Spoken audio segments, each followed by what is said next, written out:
Hello, I'm happy today to have James with me from the Paisley Fields. How are you? I'm good. I'm happy to be here as well.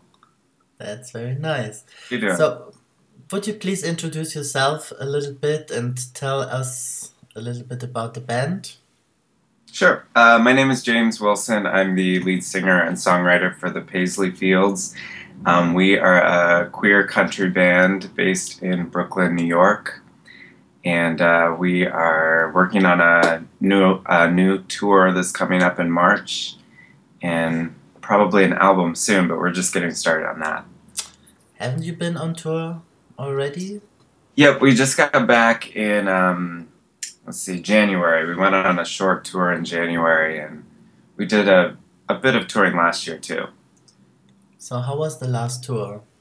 It was really good. It was a lot of fun. We stayed pretty close to New York, so we played in Pittsburgh and Philly and some smaller towns around in New York and Connecticut and Pennsylvania. But the audiences were great, and we had a really good time.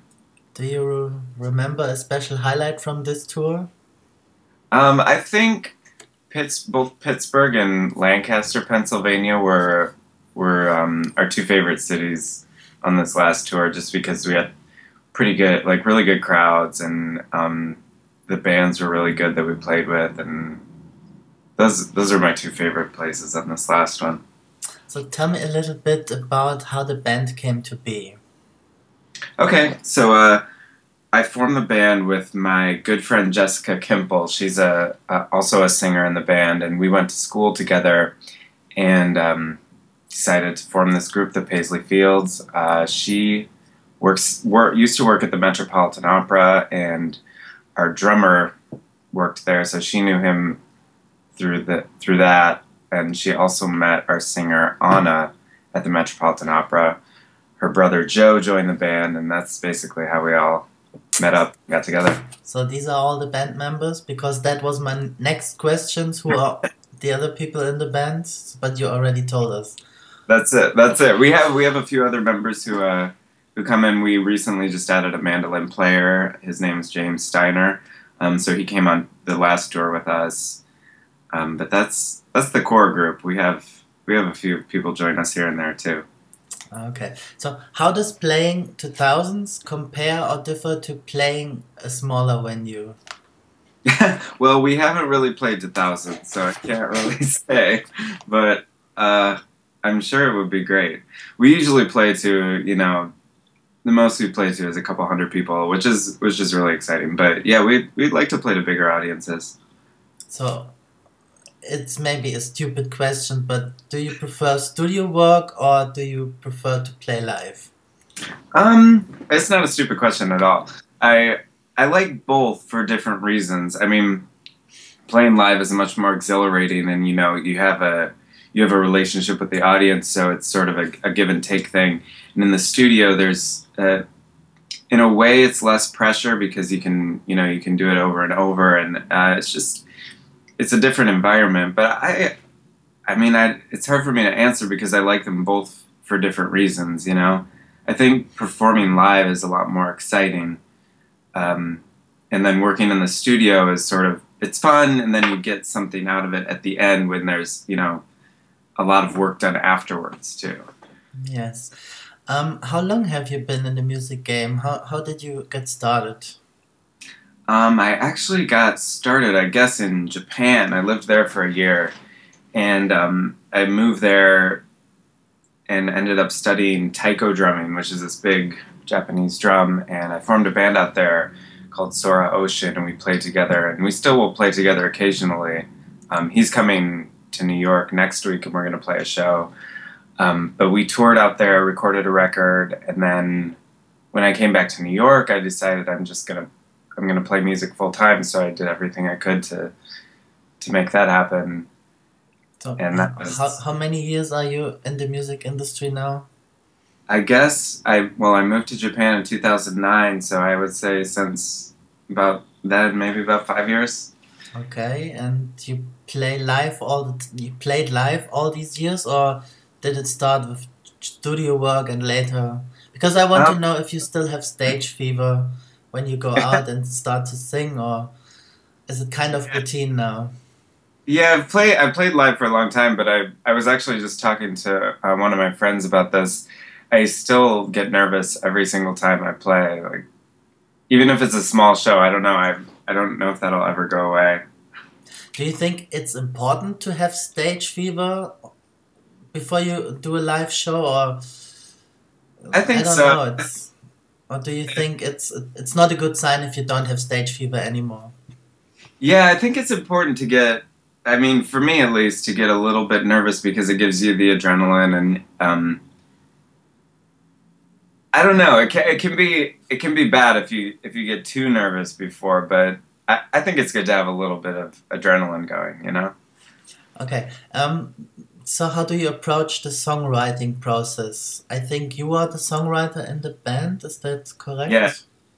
Yeah, so I finished this project a couple months ago where I was writing a song every day for a year.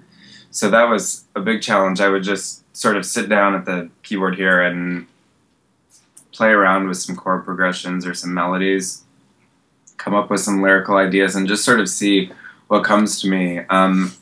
It's kind of different every time I write a song. I try to just like clear my head and see whatever comes through and go with that. So when you write a love song, do you prefer a happy end or a bit drama at the end of the song? Well, I like both. I only really have one love song with a happy ending, I think, but like the rest of them are kind of, you know, there's a little bit of heartbreak in there. I think that's more true to real life anyway. Maybe. Who inspires you? Do you have country music heroes? Yeah, I have a few. I mean, so many musicians inspire me, but you know, I really like Patsy Cline, Johnny Cash, Dolly Parton, Tanya Tucker, Willie Nelson. I could go on forever, but like I like a lot of the like '60s country singers, kind of the music that I really like to listen to and that inspires me. Okay, as you know, I'm from Germany, and here country music is not that big. So, what should I know about country music? Oh, Or yeah. maybe especially about your band, which is in the country music genre. That's Mm-hmm. right? Yeah, You mostly yes. play country music. Right, Oh, yeah. So, I mean, there are just 100 different types of country music. I mean, I think the main thing about country music is a lot of times it'll tell a story. So you just have this story from beginning to end. But not all country music is what you think of with the like the twang and the cowboy boots and all that. There's a lot of variety within the genre. so what was the word? A twang? Twang, yeah, sort of What like is a, that? Explain to a German guy, please. okay. Well, I guess it's an American thing. It's sort of that southern accent where it's just the style of singing. Okay, I got it. What I know about country music, well, I know Dolly Parton, of course, and I think Kenny Rogers is also a country Mhm. singer. So what I know about country music is it's not really a genre for gay themed songs. Is that correct? Yeah, yeah. Traditionally, no, it's not. But we have, I mean, not all of our songs, but a lot of our songs have a gay theme because, you know, I'm gay and I'm the songwriter, so I try to be true to that and write a genuine song. And there are uh, gay songwriters in country. Historically, there's this group called Lavender Country that came out in the 70s, and they were, I guess you would say, the first gay country band. Last year, some country singers came out. Hmm. I saw something on Facebook and Yeah, Twitter. Two or three of them. Yes, is that yeah, correct? yeah. Like I said, country is not that big here in Germany. Is so. Do you think it is more difficult to establish as a gay or, like you said before, a queer country band? Is it more difficult to have success and acceptance than a gay dance or pop act, for example? Um, I think maybe, yeah, it could be more difficult because country music isn't always as accepting as other genres. But we've actually found that people have been pretty welcoming and pretty accepting, the audiences, when we tour. But yeah, we've run into some of that in the music industry, some sort of homophobia, or people just don't want to be involved with an openly gay act or group, you know? So you've been an open queer act from the beginning. Yeah. And do you have more straight people, straight fans, or is there a lot of queer fans? Because, you know, gay guys love dance music and Right. Gaga and Madonna, so Right. Yeah. Yeah, was it's it kind a of good mixed. mix? Yeah, it's a good mix. So we don't have like one group or the other. It's a good mix. Okay. And how autobiographic are your songs? What what's that? How autobiographic are your songs? How much Oh, from your personal? yeah. I would say 60 to 70% are autobiographical. But I take inspiration from my friends or from other, things that are going on in the world and kind of create my own narrative a lot of the time. So it's not always 100% nonfiction, but it's rooted in that. And what comes first, the lyrics or the music? It could be either way. Generally, it's the music that's first, and then I bring the lyrics from there. But sometimes I'll write what I think is a really great lyric, and I'll think I need to use this, so I'll figure out how to put music to that. Usually it's the music first, though. And you said before you wrote for 1 year one song each day. Yeah. That's really hard work, or not? Yeah, Because yeah. I was wondering, maybe you cannot answer that, but how long does it take for you to finish a song? That you can say we can go to the studio now and record the song or play it live? It depends. Like sometimes I'll write a song in 20 minutes and it'll be done, it'll be ready, and then sometimes it'll take weeks or months, And also being ready to go to the studio, that's an extra amount of work because you have to present it to the band and then figure out arrangements and rehearse. Um, but it could be anywhere from, 10, 20 minutes to a month. I heard from musicians before sometimes they wake up at night because they have a melody in their head or in their dream. Do you have the same? Does it Yeah, happen to you sure. too? Yeah, I actually have a pen and paper next to my Okay, bed. So if I wake up, I can write something down real quick. I heard that before. Um, Okay. do you think the band would have much more success if you would write songs that are more, well, have more the country music mainstream themes? Or do you think I you don't would have know. less success because you already have a big fan base because you make the music that you make? Yeah, it's something I guess I haven't really considered that much. I don't. I wouldn't want to have success based on something and like doing something that I think is inauthentic. So I don't know. I guess I never really considered it. Do you think other musicians do that? That they bend as much as they can just to get more success for the mainstream or from the mainstream? I think maybe, but I think I don't know if it's necessarily a good thing. I don't know if there are a lot of successful acts that really try to do what's popular and are successful at it. I think you have to be a little in the music business, be a little groundbreaking or go against the mainstream a little bit because why do what's been done before?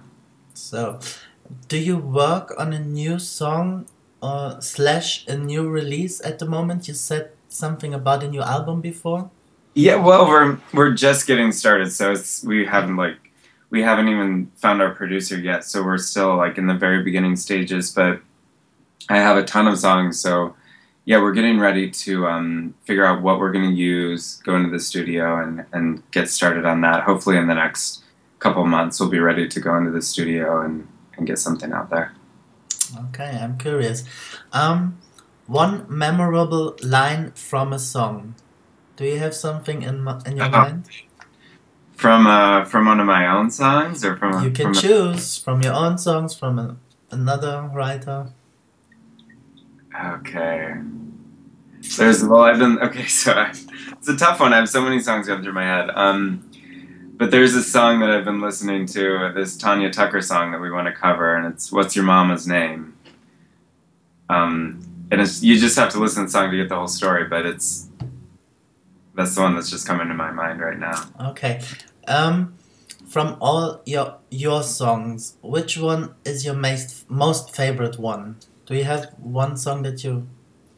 Um, I don't know if I necessarily have one most favorite one, but I've really enjoyed this new song we're working on. We've been playing live. It's called "How Low," and I really like that song a lot. We're going to be recording that one. We played it live on the road, and when we play in New York too. Can you choose a song and tell us the special story behind the song? I'm sure you have Okay, something. yeah, I can tell you about this one actually. So the song "How Low" it came out of this project where I was writing a song every day for a year. And during that time, we had this video called "Windows Fogged Up in Your Pickup Truck." It's a song that we put out, and it got some success online. We got picked up on blogs and stuff, and there was a lot of positivity. And a lot of people really connected with it, but there were also a lot of negative comments and people just saying like really mean things. So I sort of took that negativity and wanted to put it into a song and just say like in this song, like, I don't care what you say, like, you're not going to break me down, you're not going to break us down, like, it doesn't matter what you have to say if it's a negative. What was the name of the song again? This song is called How Low. How Low. Yeah. Okay, and is a new song now, you playing it already live? Mm-hmm. It's not released yet. Right, yeah. But it will be. It will be. Good. And from all your songs, do you have one you don't like anymore? You are happy when you not have to play it anymore? Yeah. Yeah, I have several of those. I don't know, I get sick of them, I guess, and they sort of get put on the shelf. Okay. Have you ever played in a city that you really did not like? I don't know if I should name the city, but yeah, we've played in a couple cities where we're like, we're not coming back here. And okay, you don't have to say the name of the city, but what was so awful? The weather, the people, the hotel, or everything? It can usually be a combination of things, yeah. Okay. Do you have any crazy fan moments? Maybe some groupies or something very awful, something very awesome? Nothing too crazy. I mean, everybody's been really cool. It's the greatest thing for me, and I think for us, is when people will come up afterwards and say, you know, like, I really like this song. Like this song, I really connected with it, or you know, just have something where they are moved, or you know, people have, you know, cried before from some song we played, and like that's really special that people are able to connect so deeply with something we were performing. Okay. Who would you like to collaborate with? Another tough question. Yes. Yeah, I mean, collaborating with, there's just so many people. I mean, it'd be a dream to collaborate with some of the people who inspired us, you know, like Dolly Parton or, but we really like the Avett Brothers right now. It'd be cool to do something with them. I mean, they're huge, but also like Jackson Brown, lots of people. Like, Have you ever met one of your big idols before, like Dolly Parton, for example? Or no, I is it haven't. still on your wish list? Yeah, it's still on my list. Okay, did you ever try to get in contact with her to make a collaboration? No, I haven't tried. Why? I don't know. Maybe I'm nervous. Oh, Maybe I should send her a letter. you should. Well, she's a big supporter of queer people, I think. No? Yes, I think. Yeah. So, Go on, do it. Next year, I want to have an interview with you and Dolly Parton about the new song. Okay. So you are a songwriter. Do you also write love letters? Yes, I have. I've written a couple poems, and yeah. So you are a romantic person? I think so. Yeah, I think I'm a romantic. Yes. I don't know if I'm allowed to say that, but you have something very romantic coming soon. Yes, I do. You wanna tell us about this, or is it too private? Oh, I can tell. I'll tell. So, yeah, I'm getting married next week on Friday. That's very nice. Where are you going for honeymoons? What was it? Hawaii? Brazil. Brazil. Are you sure it's a good idea to go with your new husband to Brazil with all the... I'm not worried. Okay. My last question is, of course, what can we expect next from the Paisley Fields? We already talked about it, but maybe you have some special projects in the next time you would like to tell us, a tour or an event. Our next tour is going to be in March, so we're doing just another regional tour, and we're going to play at the Branded Saloon in Brooklyn on March 21st. It's a Saturday, so come on out to that if you're in Brooklyn. We're playing with our good friends Karen and the Sorrows, and I think there's going to be one other band joining us. And that's actually a benefit concert for this organization called Fierce, and they're raising money to help LGBT youth in Russia. So that's something that is important to us. So that's our next thing, and then hopefully getting into the studio shortly after that. Will you also play on any gay pride? Do you have plans for this? We did last year. We played New York Gay Pride. So I think, yeah, probably this summer we'll do some of that. Well, you will tell me in the next interview. I will. And I'm sure I will ask some questions about your honeymoon. Okay. No, I will not. It's too private. Thank you very much for the interview. Thank you so much. Thanks for talking. I hope I did a good job. You did a great job. And so you said next Friday is the day after tomorrow? Or is it next week? Next week. Okay. Yeah, so 8-9 days. Have a great party. Thank you. Enjoy it. Thank you very much. Talk to you soon. Yes. All right, I'll talk to you soon. Bye bye. Bye. Ciao.